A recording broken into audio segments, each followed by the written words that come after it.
Greetings and welcome to the podcast of Jewish ideas. Iyov, or the Book of Job, is one of the masterpieces of the Hebrew Bible. A dense and difficult work, part narrative and part theological poetry, this book has confounded, intrigued, and enthralled readers for centuries. This book appears to be written in order to address the age-old topic of theodicy, or the phenomenon of innocent people who undergo undeserved suffering. Yet, as might be expected, this work does not provide anything like an easy way out of this religious conundrum, and ultimately leaves the reader with far more questions than answers. With me to try and probe some of these immovable questions in this work is Professor Jon D. Levenson, the Albert A. List Professor of Jewish Studies at Harvard University. A biblical scholar of some renown and the author of far too many books and articles to list here, Professor Levenson is one of the senior biblical scholars, I would say, on today's scene. I have had the personal privilege not only of being his student, but also of being a teaching assistant in one of his courses. And despite all this, he has agreed to come and speak with us today. Professor, thank you for joining us on the podcast of Jewish Ideas. Thank you for inviting me. It's my honor. Excellent. So we're going to be discussing the Book of Job today. With your permission, I'm going to spend about 3 minutes outlining the Book of Job for those who are either unfamiliar with it or who have only read it in the distant past. Good. That's good because I've never read it. Okay, good. The Book of Job has 42 chapters, 2 prose chapters, followed by 39 chapters of poetry, followed by a final chapter of prose.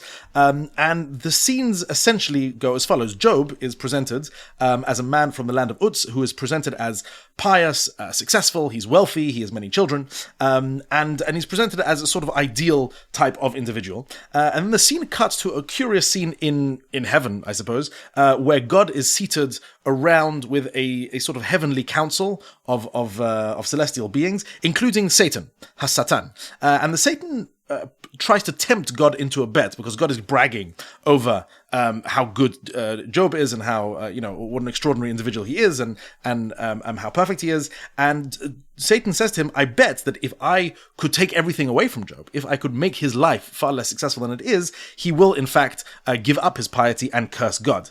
And God surprisingly agrees to this, and Satan takes everything away from Job. He takes away his possessions, he takes away his animals, his servants, and finally, and most terribly of all, kills all his children. And Job is left with absolutely nothing, and yet he retains his piety and refuses to curse God.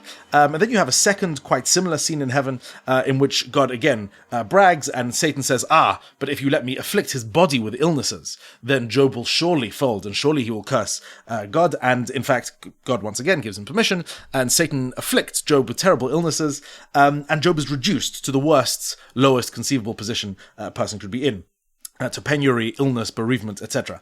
At this point, 3 friends arrive to try and comfort Job, to try and talk to him, and they sit in silence until Job begins speaking himself. And this is where the book switches into very dense and quite difficult to understand theological poetry, in which Job starts bemoaning his fate. He gives quite a nihilistic take on his own position in life and begs to be given the release of the grave. And there starts various rounds of dialogue between Job and his 3 friends, where his 3 friends try and I would say from a conventional religious perspective, knock sense into Job to try and make him believe that no, that God hasn't performed any injustice. Really, either you've deserved it or one of various other possible solutions to this problem.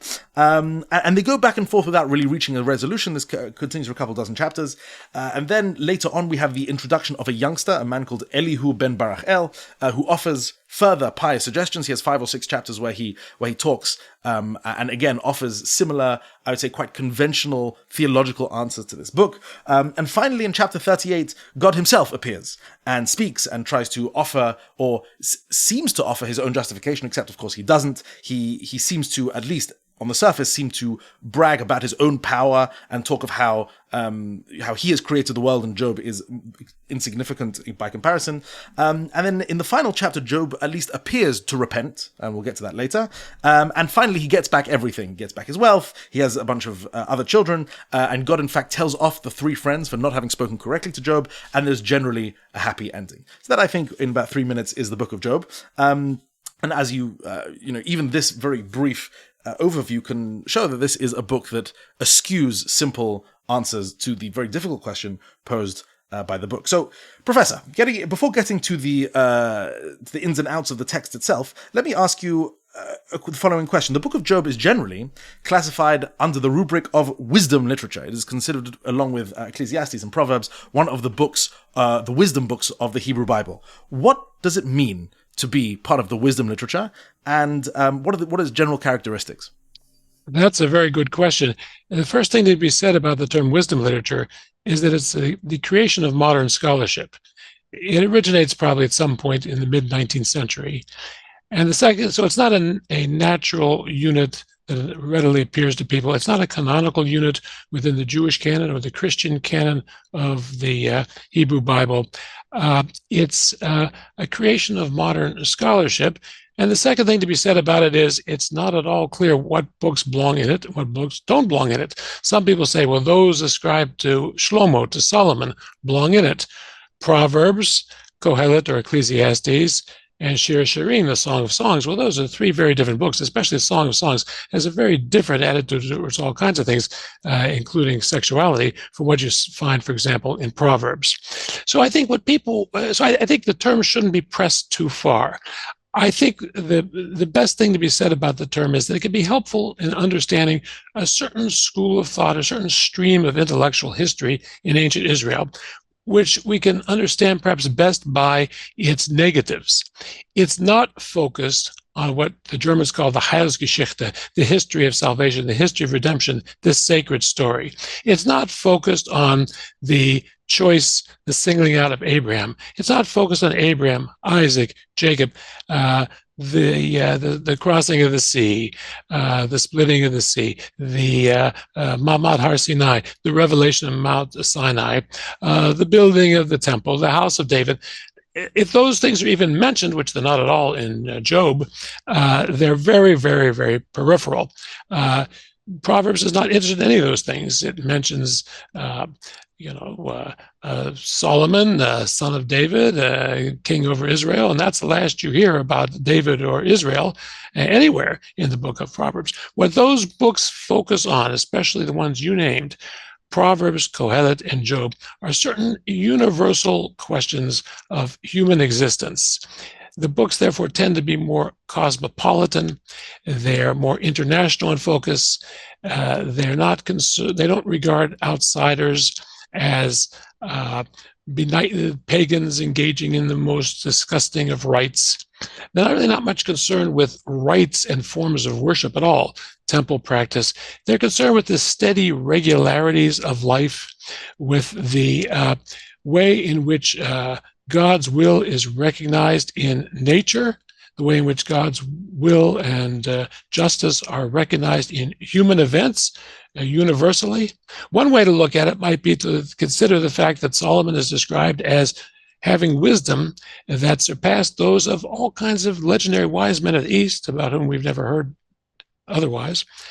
And he attracts the visit of the Queen of Sheba. There's no sense that these outsiders are pagans engaging in child sacrifice and worshiping rocks. They are people who understand something of the universal human condition and life under the will of God. Some people describe wisdom literature, therefore, as more naturalistic. I don't particularly like the term because it's nothing like modern naturalism. It's very theistic. It's very theological. But it thinks God is known through nature and through human nature and through the events that happen on earth, more than through violent interruptions of the natural order in miraculous theophanies, miraculous appearances of God, or special verbal revelations. So in that sense, you could call Job wisdom literature, but understanding that the term is a difficult one, and it's not self-evident what exactly we should take it to mean. That's very interesting, and especially because the religiosity of Job, he's presented as an exemplar of religious excellence, except, of course, he doesn't fulfill any of the precepts, any of the mitzvot that are seen as hallmarks of religious excellence often throughout the rest of the Hebrew Bible. And therefore, this seems to be a curious feature of it. Well, I would say, depends what you mean by the rest of the Hebrew Bible. That's certainly true for the Chumash, for the Pentateuch. Is it true of Proverbs? I think it probably is true of Proverbs. In other words, I think he is thought of as a righteous person engaging in the ethic the interpersonal ethic and the attitude towards God that the wisdom literature in that sense advocates.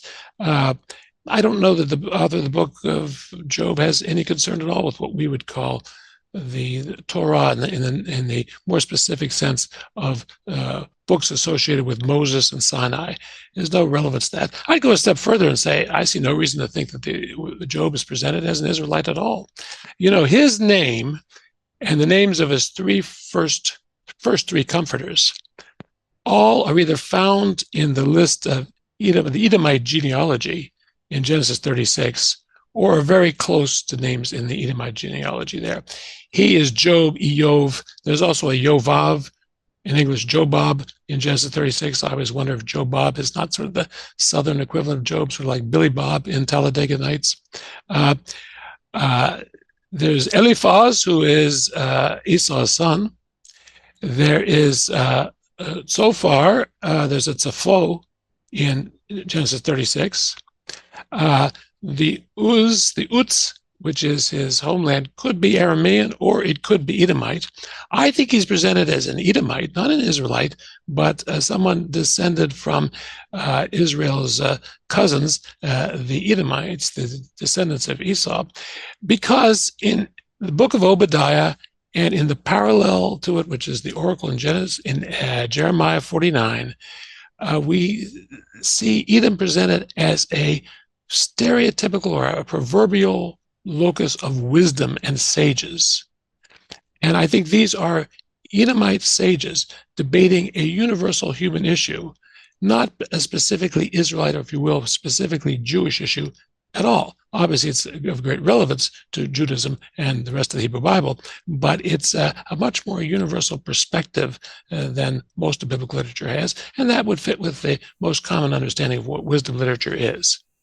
That's fascinating. It brings to mind a few things. One is a comment by Avraham ibn Ezra in his commentary to Job, in which he brings up the possibility that the whole book has actually been translated into Hebrew from another language, which would dovetail to a certain degree with the suggestion you just offered. Yeah, the book is very hard to read, as you know, especially I'm really only speaking about the poetic sections, in other words, 3 through 41. I've read that 10% of the hapax legomena, 10% of the words in the Hebrew Bible that are unique, we really don't know for sure what they mean, are found in Job. That's really quite extraordinary. And one of my teachers was the late Professor Shmirayahu Talmon of Hebrew University, who also, at least in class, I don't know if he ever wrote this up, suggested that this may actually be Edomite literature that's been absorbed by the Israelites. The Edomites would have had a very closely related Northwest Semitic language. It's been absorbed, but it's not exactly the same thing. And there are all kinds of theories about this, but it certainly has a distinctive and very difficult language. How much of that is because it's archaic? How much that's because it's from a social sector or a period for which we don't have much other literature? And how much of it is because it's trying to sound foreign and trying to sound poetic and archaic? And how much of it is because it may actually be from another closely related language that we just don't know.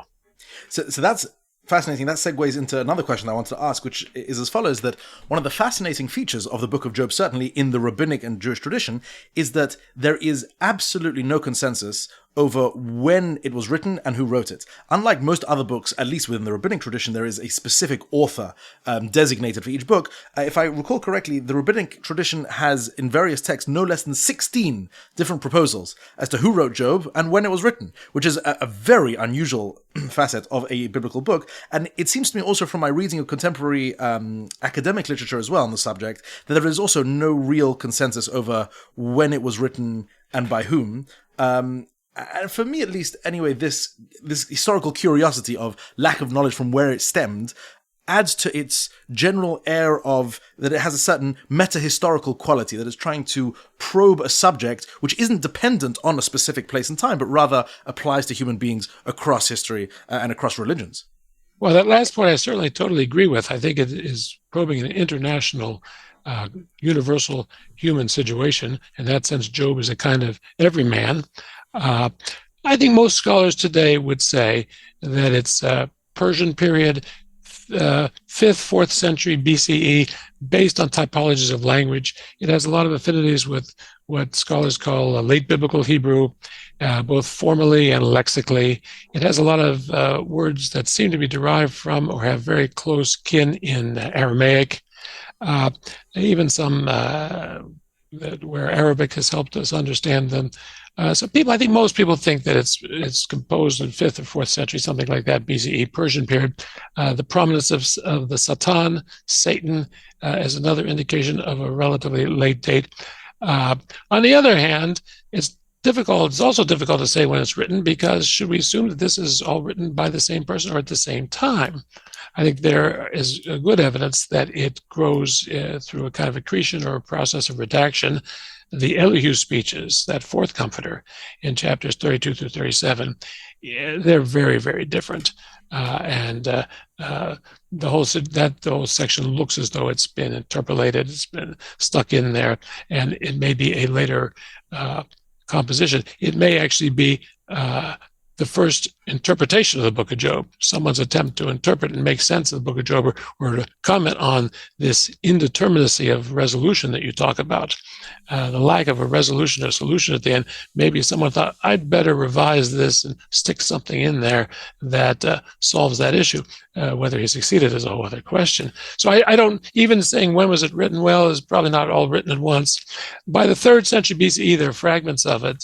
By, say, 2nd century BCE, there are fragments of it from the Dead Sea community, enough that I think we can say it was in existence by the 2nd century BCE. So probably, 5th, 4th century, it was written maybe into the 3rd, who knows.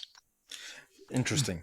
Okay, so at least we have a possible pinpoint in a framework in time. I want to ask another question, which is reading this book and trying to determine its genre, because many who write about the book point out correctly that it does seem to be an attempt to deal with the problem of theodicy, the problem of evil happening to good people, tzaddik v'ra lo.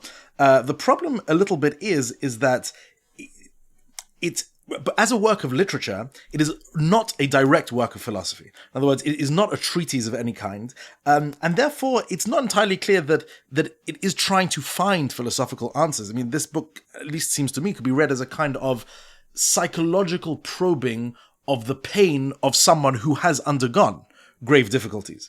And I mean, is this a correct way of reading the book? Is it primarily a work of ideas? Is it trying to do something else? How does the genre interact with its, let's say, ideational ends? I think in the Hebrew Bible, there really is nothing that we could call a theological treatise, including the book of Job. That is to say, the theological treatise is a derivation from ancient Hellenic models of philosophy. The philosophical composition, there's nothing really like that. This is a narrative, like some ancient philosophy, actually a lot of ancient philosophy. It's narrative presented in the form of a dialogue and debate. Much of philosophy formerly took the form of dialogue and debate, really into the modern period. So I wouldn't call it a theological treatise. I would call it a narrative. And it's interesting that its ending is not with an explanation. You're quite right to be disappointed that it doesn't have a resolution of that question of tzaddik v'ra lo. In other words, the righteous person who experiences adversity. Instead of an explanation, it presents a restoration. It's a narrative in which the innocent sufferer is restored and gets back what he lost and lives to a ripe old age of 140 and dies happily. So I would say it's full of theological ideas. They're largely debating theological ideas, but they do it in the form of dialogue, which itself tends to defeat the expectation of a definitive resolution. And they do it in the form of a narrative. The dialogues are sandwiched between these two prose sections that you mentioned, a prose prologue in the first 2 chapters and a prose epilogue in the last chapter. And the last chapter involves the restoration to the innocent sufferer of what he lost in the first two chapters. So really, it's a restoration in a narrative form that it eventuates, not a theologically compelling idea. That, I think, is hard for a lot of moderns to accept. A lot of moderns say, well, the book of Job failed because it didn't solve the problem. But in a certain sense, it reverses the problem through the miraculous intervention of God, restoring Job. Right. Precisely. One would have to shift one's definition of a book failing or a book succeeding. Correct. Rather than answering a question, which and we'll get to the ending a bit later, but it is very possible that the point of the book is that it doesn't have a satisfactory resolution, at least on on sort of the conceptual level. Before diving in, I want to sort of present perhaps a pet theory or something like that, which is that it seems we're familiar with, say, Talmudic debates in which the rabbis who are conducting or engaging in this debate try and find specific cases that are very extreme, that are very clear-cut, and therefore sharpen definitions of specific legal principles. It's sort of a well-worn technique, and I'm sure this is used more generally in legal literature, but specifically in the Talmud. And it seems to me that at least something akin to that is going on here in the book of Job, in the sense that you have this setup right at the beginning in which you have the best possible person. Job is given epithets of righteousness and brilliance that is applied, as far as I can see, to nobody else in the Bible. And he is given the worst possible punishment. Once again, the loss of absolutely everything, his reduction to penury and childlessness and illness, etc. And it seems to be for the weakest possible excuse. Right? In other words, the scenes in heaven seem to simply have Satan goading God into allowing him to visit these punishments upon Job simply to win a bet of some kind. And that presents to me the sharpest possible case of a righteous person who has suffering. The best person, worst suffering for the flimsiest possible excuse. Is that what is going on? Is that what the first two chapters seek to present? That's a very profound question. I would push back on the idea of the flimsiest possible excuse. But before I get to that, I will agree with you that it presents an extreme case. The person is 100% righteous in every way. He's proactively righteous. Just in case his sons have said something untoward about God, he presents proactively a sacrifice. And he is phenomenally wealthy, and everything is perfect. He has the ideal. He's got the 10 children, and he's got the magic number of 7, the 7 sons, the 3 daughters. Everything is perfect. And then very, very quickly, everything becomes horrendous to a degree which is hard to believe could all happen at once. So I think that's right. I think it is like this Talmudic example you're giving, where everything happens in extremes. But when he talks about the loss that he has in chapter 1, it's so extreme that it almost reads comically. I mean, you might just read here from the JPS translation for a minute just to give you a sense of what I'm referring to. It says, one day as his sons and daughters were eating, this is 113, and drinking wine in the house of their eldest brother, a messenger came to Job and said, the oxen were plowing and the she-asses were grazing alongside them when Sabaeans attacked them, carried them off, and put the boys to the sword. I alone have escaped to tell you. Right? That's pretty bad news, right? You hear nothing in response from Job. It's very interesting. Nothing in response to Job. Next verse. This one was still speaking when another came and said, God's fire fell from heaven and took hold of the sheep and the boys and burned them up. I alone escaped to tell you. Not a word from Job. Next verse. This one was still speaking when another one came and said, a Chaldean formation of 3 columns made a raid on the camels. All of a sudden an army has appeared. And carried them off and put the boys to the sword. I alone have escaped to tell you. Next verse. This one was still speaking when another came and said, your sons and daughters were eating and drinking wine in the house of the eldest brother when suddenly a mighty wind came from the wilderness. All of a sudden, on top of everything else, a tornado hits. It struck the 4 corners of the house so that it collapsed upon the young people and they died. I alone have escaped to tell you. In other words, it's almost absurd. One messenger is leaving when the other's approaching with something even worse has just happened. But Job is totally stolid. You don't hear one word in between.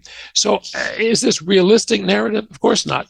But I think it is sharpened to make exactly the point that you make. So I don't think it's intended to be comical. It may read today as somewhat comical, but I can think of some parallels in movies. But it's I don't think it's intended to be comical. It's intended to show the extreme of the situation. Interesting. I actually remember watching a video of Elie Wiesel presenting a lecture on the Book of Job, and he brings up precisely this point, saying, why didn't Job turn around at this point and say, surely this is a joke, or surely this is just a story, a work of fiction. This can't possibly be happening, not in this neat manner, which is a very ironic and sort of self-undermining way of approaching it. But it's a very interesting point to make. But it also implies on Elie Wiesel's part a reading of this as realistic narrative. Right. To which we can apply our own psychological insights, which I don't think fits with the genre of a book like this, or even generally with the tenor of the Hebrew Bible. Interesting.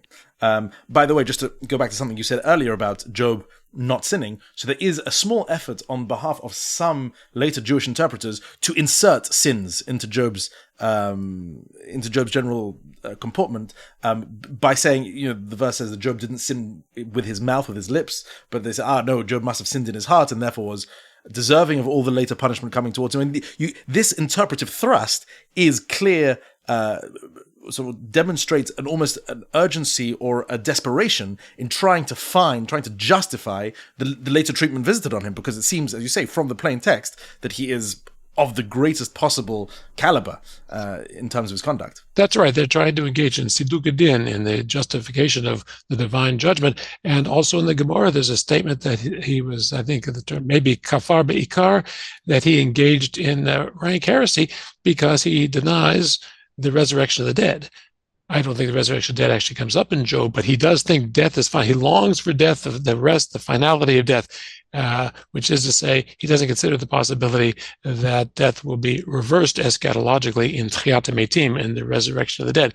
And actually, therefore, in late antiquity, among both Jews and Christians, and in the Middle Ages, there was a lot of sympathy for his comforters, on the grounds that they did believe in the resurrection of the dead, and they did have a more capacious understanding of divine action and divine power than Job himself had. Right, absolutely. Before we get to that, I want to ask, stay on chapters 1 and 2 and ask about the Satan. It is rather unusual in the Hebrew Bible to ascribe such an active role to Satan himself. Usually Satan he's rarely mentioned firstly at all, occasionally in some sort of prophetic vision as just standing there not doing very much, whereas here he is presented, much as he is imagined later on but by religious figures later on, as actively trying to prosecute, actually trying to goad, in this case God, into allowing him to wreak havoc upon the earth. And he's always struck me as a very curious figure. What is he trying to do? What are his aims? And more than that, why would God agree to this? Very profound questions. I should say that whatever slight personal acquaintance I have with God, I think I have less than I know of with Satan. There could be some people liken me to Satan, but that's another question. I think in a text like this, we got to be careful about retrojecting later concepts of the devil, especially concepts of the devil that are prominent. They certainly exist in Judaism, more than most Jews want to admit today, but especially concepts of Satan from Christianity into the book of Job.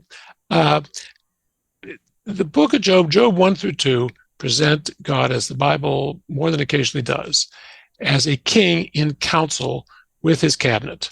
One member of his cabinet is Hasatan, the accuser, the adversary. It's not clear that we should even consider that a proper name. It may be simply a title. Probably, I think more likely it is just a title. And what is he? He's a kind of attorney general. He's sort of a special prosecutor's attorney general who investigator. He goes around and pokes around to make sure things really are what they seem to be. And he's not in ill favor. He's not trying to wreak havoc. He's trying to make sure that the boss, God, receives an accurate image of what's going on. the boss, God, has an image of Job as 100% righteous, as the ancient equivalent of you, Mr. Kimchi. And Satan is saying, well, does he do it chinam? Does he do it for nothing? It's always paid off.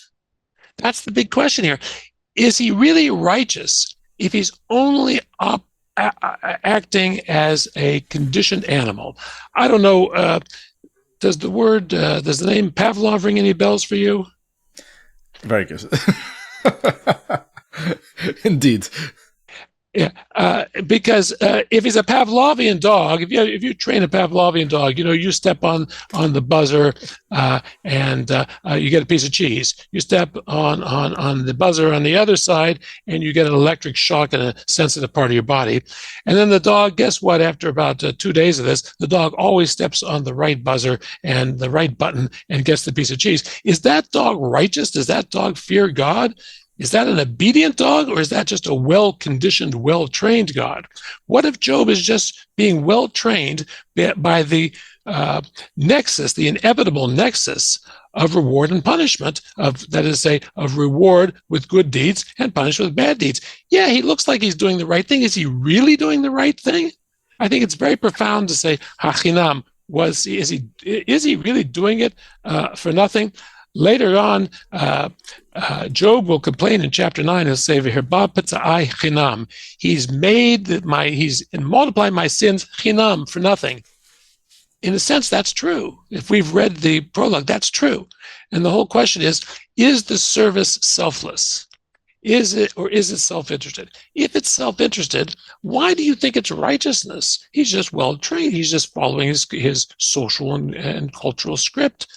I think that's really what the Satan here is doing. I don't think it's presented as evil. It's presented as resulting in a severing of that nexus of good deed and reward.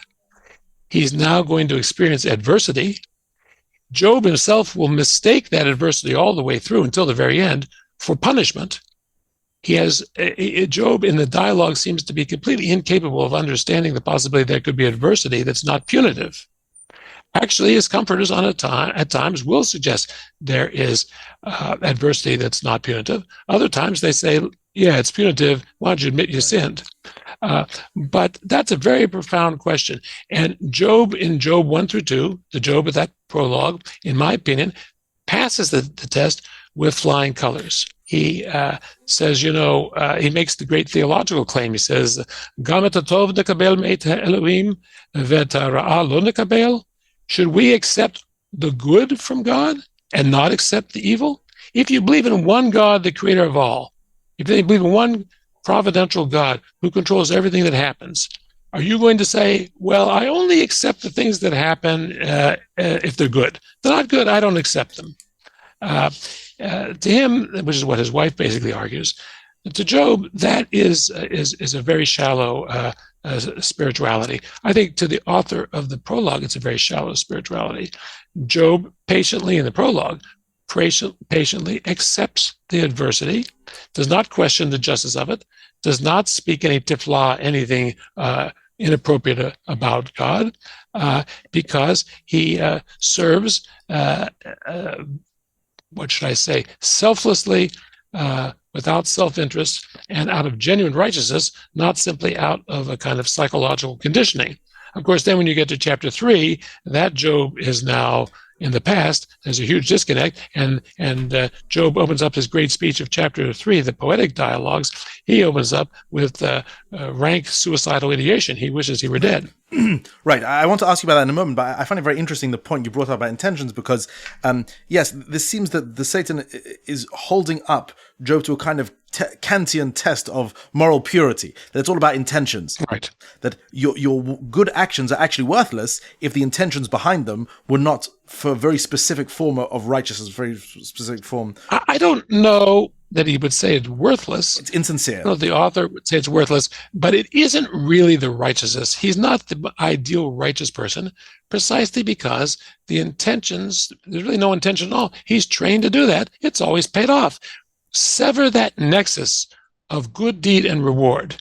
In fact, reverse it. Have good deed and adversity, and you'll see he'll curse you to his face, which you could argue whether he actually did that. I would say he comes close to it, but never actually does that. Right, he comes very close. But what's fascinating, especially in this argument and in this book, is that considering the other books of wisdom literature, and I now use that category with a great deal of caution, but especially the book of Proverbs, it does seem to state quite clearly that this is how the world works, that if you do a good thing, good things happen to you. That does seem to be the framework in which the book of Proverbs is working. And here comes along the book of Job, or at least the Satan in the book of Job with God's tacit approval, that is suspect and ought to be tested, if not denigrated. That is the view that people have, that there's an ethic of that deed-consequence nexus that is very prominent in Proverbs and in Deuteronomy, and then deeply challenged by Job and later by Kohelet, by Ecclesiastes. I personally am something of a dissenter from that. Let's go for a minute to Deuteronomy. Deuteronomy talks about being faithful in covenant and receiving all kinds of blessings, being faithless in covenant and receiving all kinds of punishments, all kinds of adversity. You can see this in Deuteronomy 27 through 28, brachot uklalot, the blessings and curses and so on, so the tochacha. On the other hand, Deuteronomy, probably more than any book of the Bible, counsels generosity towards the poor, the widow, the orphan, the landless Levite, the ger, the so-called sojourner. Now, does Deuteronomy think that poor person, that widow, that orphan, do they think they're in that status, that Levite, they're in that status because they sinned? Obviously, they're poor. They need special help. In other words, it's one thing to say, here are some blessings if you do the right thing, and here's some curses if you do the wrong thing. And by the way, if you see somebody who seems to be experiencing adversity, he must have done the wrong thing. That kind of reverse logic. I don't see that in Deuteronomy. I see almost nothing like that in Proverbs either.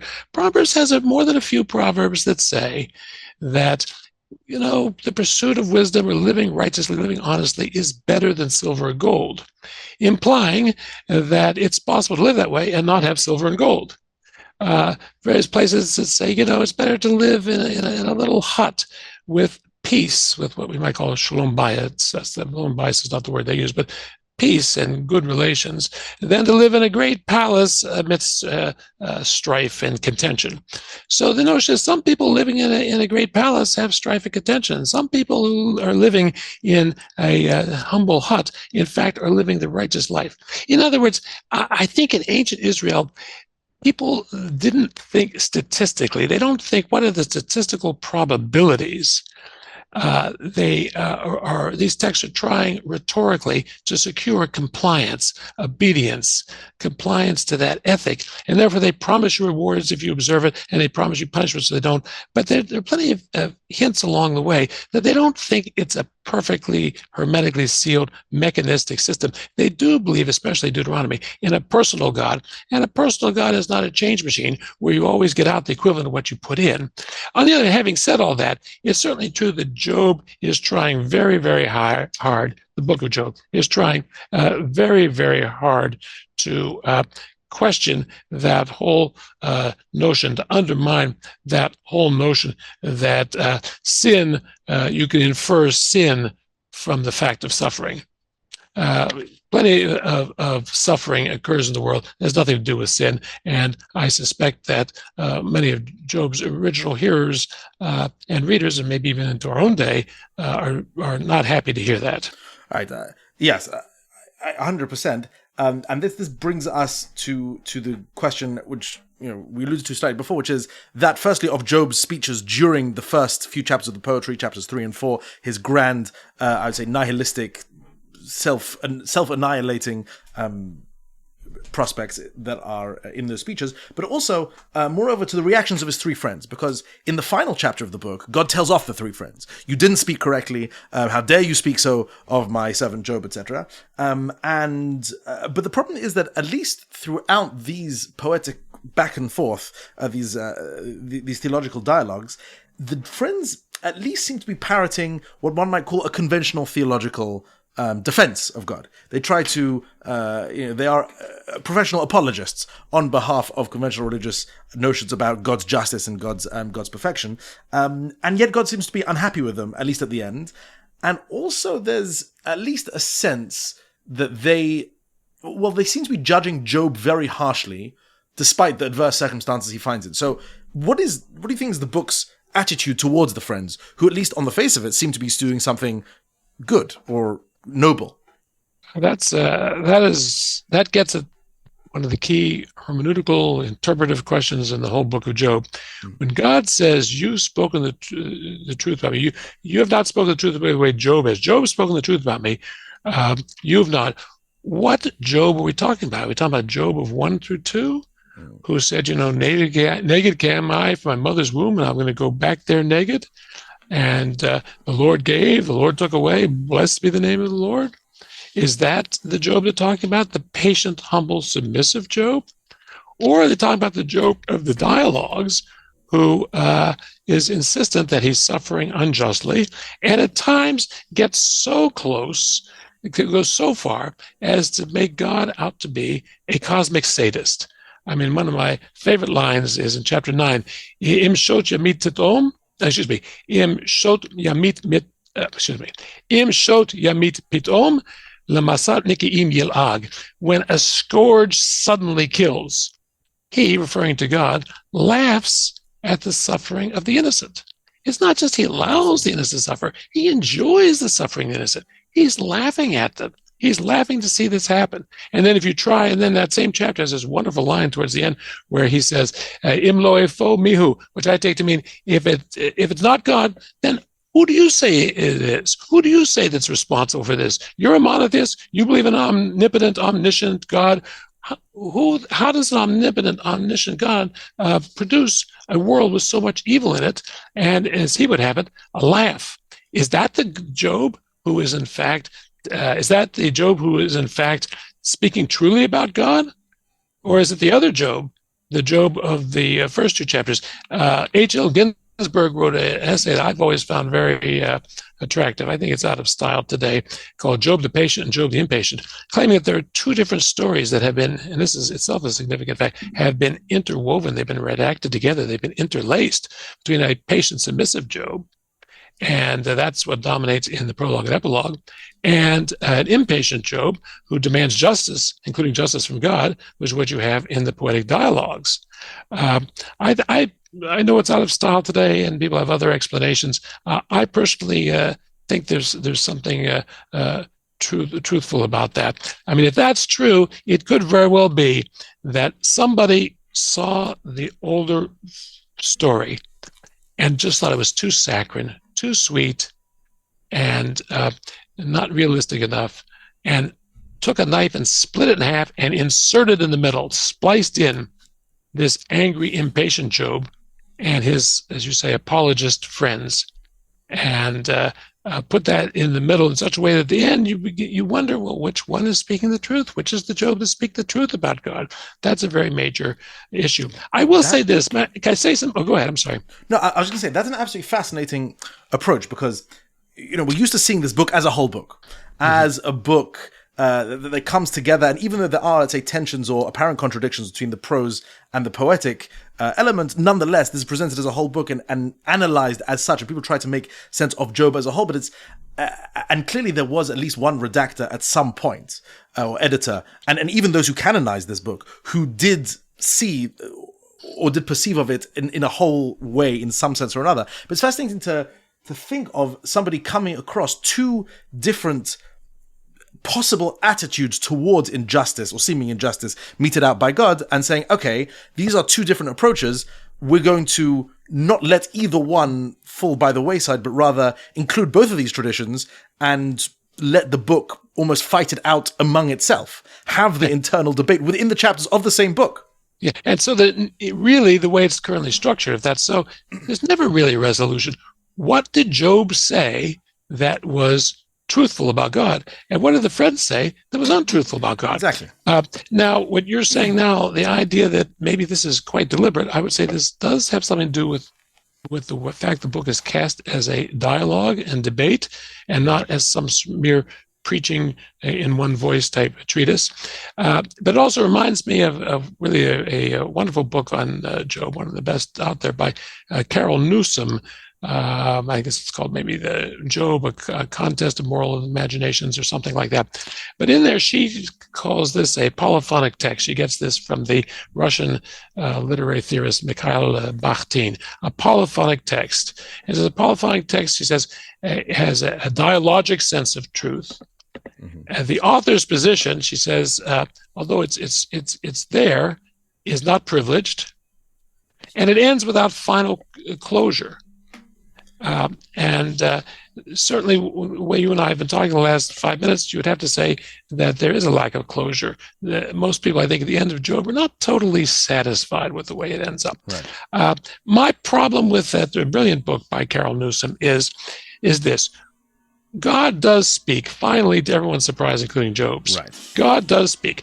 Would an ancient Israelite have thought that God was just another dialoguer and that his positions could not be privileged? In other words, could we reduce the divine speeches simply to the theology of their human author, who's just another player on the field, so to speak?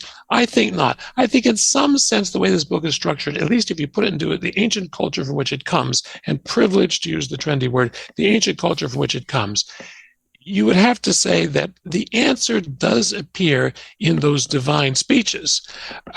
We could get later to the question, well, then what is that answer? In other words, I'm not totally happy with this postmodernist idea that you have an endless debate that never reaches closure, because at the end, the book does reach narrative closure, with Job being restored by the God to whom, in my opinion, he has just submitted himself.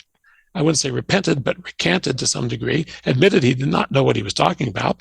And in response to the divine voices. But before we get to that, can I just take a second to say something on behalf of the much maligned, in my opinion, comforters of Job? Please, the floor is yours. It's really not true that from the beginning that those three comforters are just telling Job, "You're a miserable, disgusting sinner. Why don't you just admit it?" The truth is that they have a fairly supple conception of adversity. Sometimes they see it as judgment for sin. It's punishment, okay? Sometimes they take it as a kind of a warning for people who may be wavering and need a warning. Look, here's what can happen to you. Why don't you take these signals into account and realize that something larger is going on here, and do a little cheshbon nefesh, a little self-reflection. And sometimes they take it as something that can happen, especially at the beginning, to the righteous, something that one should simply bear with trust, confidence, bitachon, that God will eventually restore the person. In other words, wait patiently for God to restore you. At the beginning, that's how they start out. They don't start out in chapter 4 saying you're a miserable, disgusting sinner. In fact, as I recall, Eliphaz says, you used to be a great source of encouragement, a great source of chizuk to people who in adversity. You used to buck them up, and people whose knees were giving way, you helped strengthen them. Now it's happening to you. Why don't you take your own advice now? See, I think they're trying to help him. They're telling him, look, you have suicidal ideation. That's because you think things can never change. They can change. You think that this is just mindless adversity. No, it comes from God. Maybe if you turn to God, eventually they say, maybe if you humble yourself before God, he will, in fact, reverse this situation. In other words, I think they're trying to help their friend and suggesting, trust, self humbling prayer and so forth may in fact help him get beyond this situation. And then another thing I think to be said to their favor is this. All right, you pay a shiva call. A person is now going on in a very emotional term about the enormity and unfairness of their loss. Right. That anyone could be sympathetic to. But what do you do when you encounter them a month later, a year later, 10 years later, and they're still talking like that? All right? Right. In other words, is there a point at which the genuine friend has to say, wait a minute, you're getting out of control now. You're letting this control your life to an excessive degree. You need to reframe all this. Another way of putting it is to say this. Job gets very close to blasphemy. When he describes God as a cosmic sadist, as in that verse from chapter 9 that I quoted a moment ago, "Lemisat nikiim yil'ag," to the misfortunes of the innocent, he laughs, he mocks. By the time this has been going on for 9 chapters, we've had the back and forth a few times, maybe it's time to say, Job, now you really are sinning. Now you under the weight of your adversity, you've lost all sense of proportion and self-control. You think God is laughing at your suffering? What's the evidence for that? So I think to some extent they are trying to help him. You're absolutely right, though. The weight of most of what they say, especially after the first round, their first talks, one talk each of the 3. After they've gone through that, then they harden up and assert that deed consequence nexus more rigidly than they did at the beginning. So it's fascinating you say this, because I've always had the precise opposite reading of those rounds. And granted, mine is you probably read this book several dozen times before I was even thought of in any way. But I've never seen the movie, though. I'm still waiting for the movie to come out. Movie, it would be, I actually think it would be an interesting movie, or at least maybe perhaps a mini series of these kinds of dialogical debates, because what it seems to me, at least, is the precise opposite, in the sense that Job is clearly undergoing great psychological strain or difficulty. And he starts talking, and I really think that had the friends, obviously granted a sort of realistic background, had the friends just allowed him to punch himself out, to just go on for a few chapters, he would have eventually exhausted his lexicon of protest and returned to the Job he once was. It's their constant replies to him. It's their intransigence to let him just say whatever he wants to say that radicalizes him to a certain degree. That Job is pushed further and further along because he feels that his friends aren't listening to him. On the contrary, they're more interested in justifying God than they are in absorbing and reflecting his own woe, and therefore he's sort of backed further and further into a corner. That's how it seemed to me. I don't know. It gets to that point. I agree with you. It gets to that point. Initially, it doesn't. Initially, they're trying to suggest, there really is hope. There really is a future. You just, how do you counsel somebody? It's a practical question, let's say, in pastoral counseling. How do you counsel somebody who is engaging in active suicidal ideation? He says to them, here's what Eliphaz says in his very first speech in chapter 4. Your words have kept him who stumbled from falling. You've braced knees that gave way, but now that it overtakes you, it is too much. It reaches you, and you're unnerved. Is not your piety, your confidence, your integrity, your hope? And he says, think now, what innocent man ever perished? Now, you're right. When Job hears that, wait a minute, I am an innocent man. On the one hand, that is galling.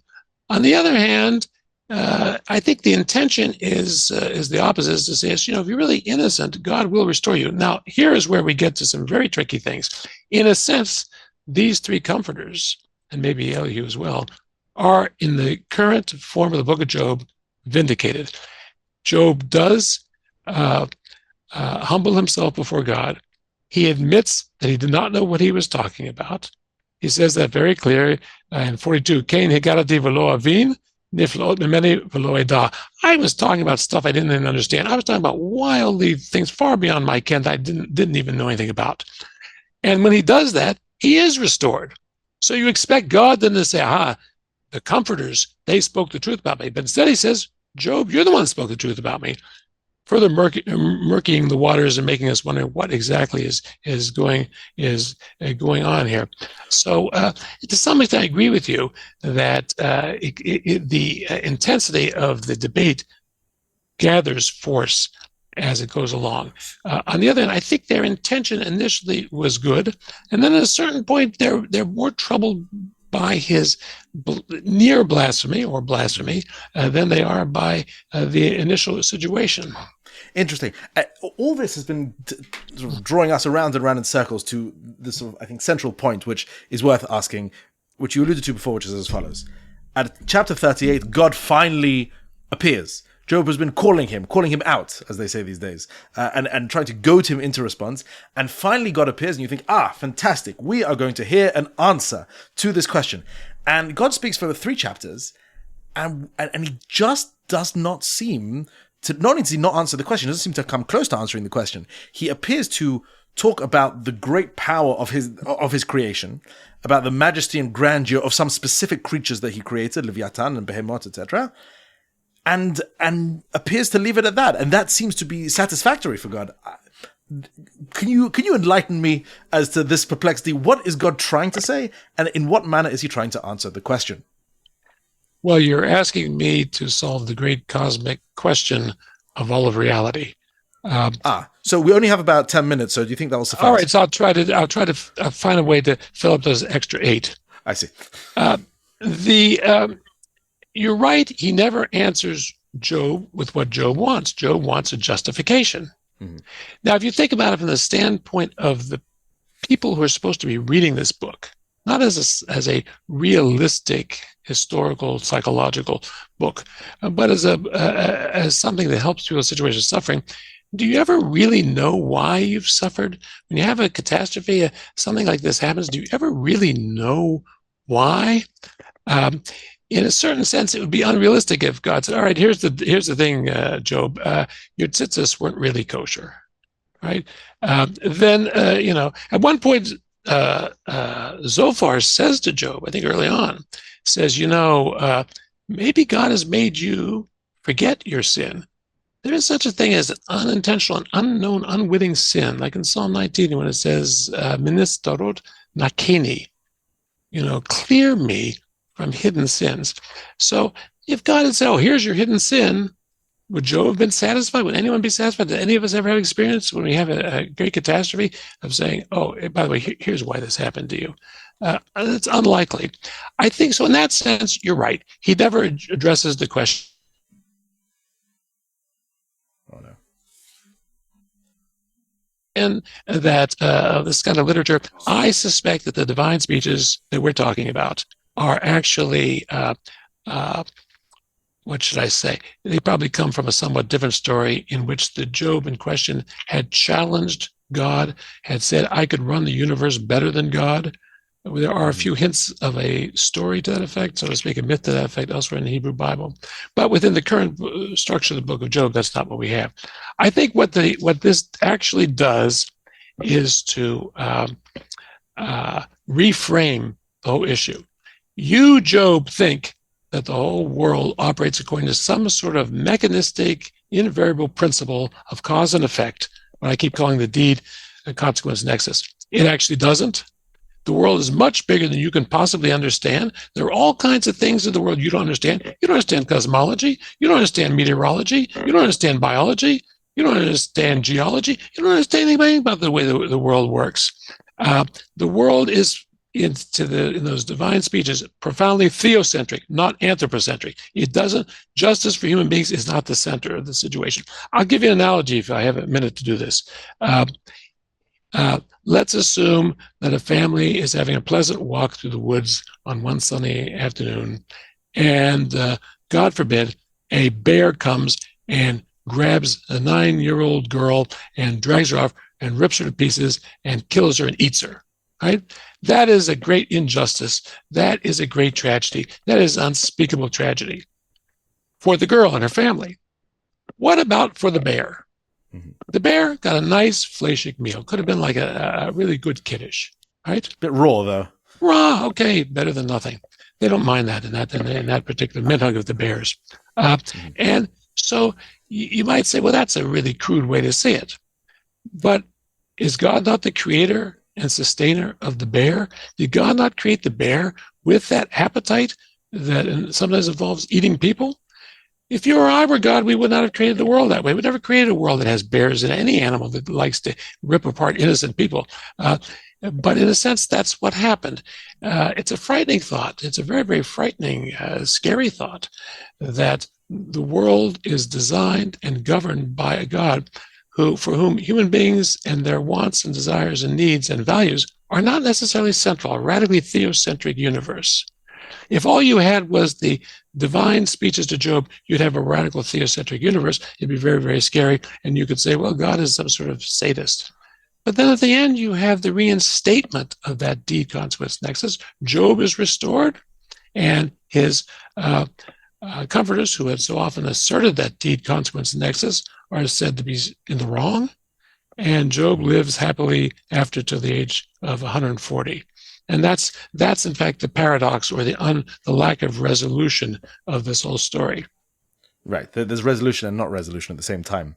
If I may be permitted, I actually had a slightly sharper version of that analogy which you offered, which is that for the lobsters in the kitchen, the sinking of the Titanic was a miracle. Very good. Yeah, exactly. Yes. Exactly. The sharp way of putting it. So this is interesting. You see, in your view, God's speeches are precisely to show the grandeur of everything that's going on in the world and the limited perspective of Job within that full picture. In other words, that Job's demands for justice is based essentially on ignorance. Is that yes, ignorance. Yeah, I would say ignorance, but ignorance of things that he can't possibly know. Right.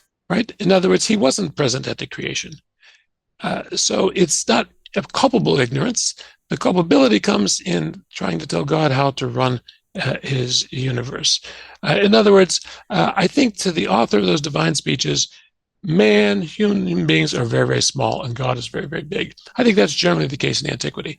Modern people, especially since the Enlightenment, Renaissance, Enlightenment, we have the opposite priorities. Human beings are very, very big. Man is the measure of all things, and God is small, or maybe not even on the scene at all. And so the God that Job said would never show up, and in despair of his ever showing up, guess what? Job ends in chapter 31, makes a kind of self-curse, and God responds to it and shows up. But he doesn't show up and say, okay, I'll tell you, here's the answer. The answer is you should engage in non-self-interested, selfless service. And some adversity is probative, is testing, which the Comforters had said. No, he doesn't say that. He comes with this cosmic creator image and says, there's so much of the world you can't even begin to understand. That really what you should do is to submit, and which I think Job does do. Interesting. That leads me to the other, I think, absolutely central point in this entire book, which is, does Job in fact recant? So you have stated that in your opinion he does, and this does seem to be the conventional view of the book, that Job in some way does recant. And the crucial verse is chapter 42, verse 6, which goes, Al kain emas v'nichamti al afar va'efer, which is usually translated as something like, and therefore I give up and I repent or recant al afar va'efer, among dust and ashes. It's sort of portraying his own lowly status.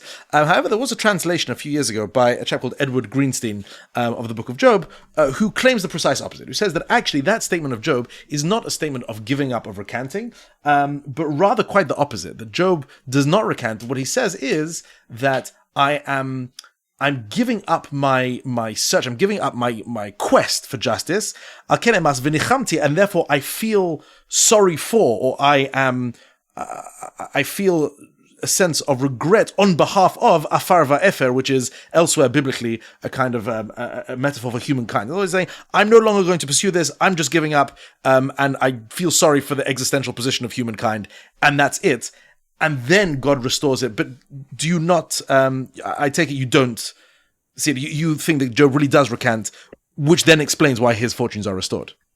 Edward Greenstein, whom I know is a brilliant scholar, and knows a lot more about this material than I do, and is a wonderful human being. On this score, I disagree with him. He is forced to say that verse I quoted before, 42:3, Kain higarati v'lo avin, niv'lo meni v'lo eda. I talked about stuff I didn't even begin to understand, miraculous things that I can't even begin to know. He has to say, well, that's said in a kind of mock, he calls that a mocking condescension, concession. That's sarcastic. Oh yeah, I talked about stuff I know anything about. I don't think so. I think he's unable to answer any of God's questions, doesn't even try. It's as if I were to discourse at great length about subatomic physics, go on a great length about subatomic physics, and then some great subatomic physicist would show up and ask me about 15 or 20 basic questions, and I couldn't answer a single one of them. And I would say, all right, I didn't know what I was talking about. I was wrong. I think that 42:6 that you quote is correctly translated by Greenstein. That's why I'm fed up But I don't think it's I take pity on dust and ashes. I think it might mean I feel sorry for, yes, I take pity on human beings, on humankind, on the lowly human status. After all, wouldn't you take pity on people who talk about things they don't know anything about and go on at great length, as maybe I have this afternoon? I meet many of them. And don't you feel sorry for them sometimes, Mr. Kimchi? Immensely. And I take pity, or it might mean, as Nechamti certainly can mean, hinachem, to change your mind. I've changed my mind about the human condition. I now realize people aren't so big, aren't so central. The world isn't so anthropocentric as I thought it was. In other words, I think he does submit to God. I don't think he's just pretending to submit or making a mocking concession. And as a result, having submitted, he's now restored. So that in the last analysis, the deed consequence nexus is reinstituted, but with a serious qualification. Some suffering, we now know, can be probative. It can be a test. And we don't have to take suffering and adversity as signs of sin. They may be signs of sin. They may be the results of sin. They may not be. And to that degree, the friends of Job were wrong and spoke incorrectly. Well, to the extent that they occasionally spoke correctly, and most of the time they spoke incorrectly. Occasionally they did say something. Submit to God, he'll restore you. Guess what? That's what happens. But when he's restored, God says to them, you didn't speak right about me. So that's where it ended. It ends with a kind of funny twist, and that's that sense of irresolution. Okay, there's so much more I want to get to, and there's endless amount of material we could cover. I want to ask one final question before we close, which is that I once read a very fine sort of encapsulation of this, which, like most fine aphoristic encapsulations of complex materials, is most likely incorrect. But it goes as follows, which is that readers of the book will think that God manages to silence Job. God says his piece, and Job recants, relents, and ends up and is effectively silenced into submission, and therefore is restored. Whereas he points out that from the point of view of the biblical canon, the canon of the Hebrew Bible, it is Job who silences God.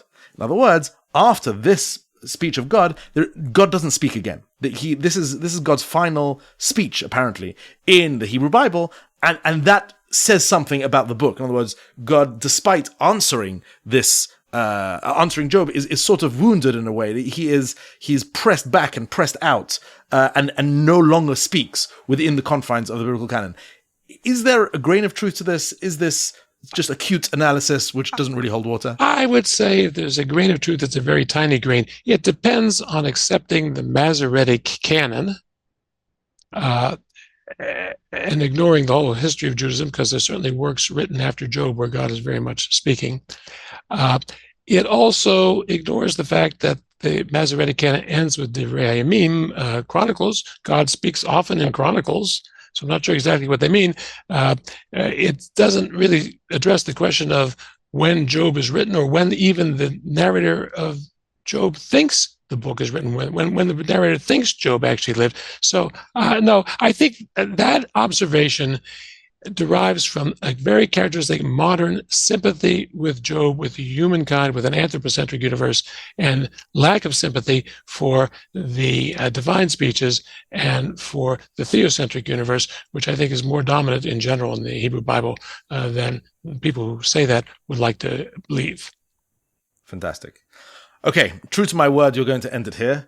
Thank you so very much, Professor Levenson. This has been an absolute pleasure, and perhaps we'll get to have you back at some point in the future to discuss another book or another topic. Thank you. It's been my privilege. Thank you very much for highly intelligent questions, a very fascinating discussion.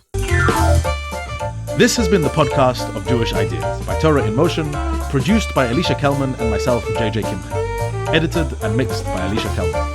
You can stay up to date by subscribing in your favorite podcast app. To support more thoughtful Jewish content like this, please visit torahinmotion.org/donate.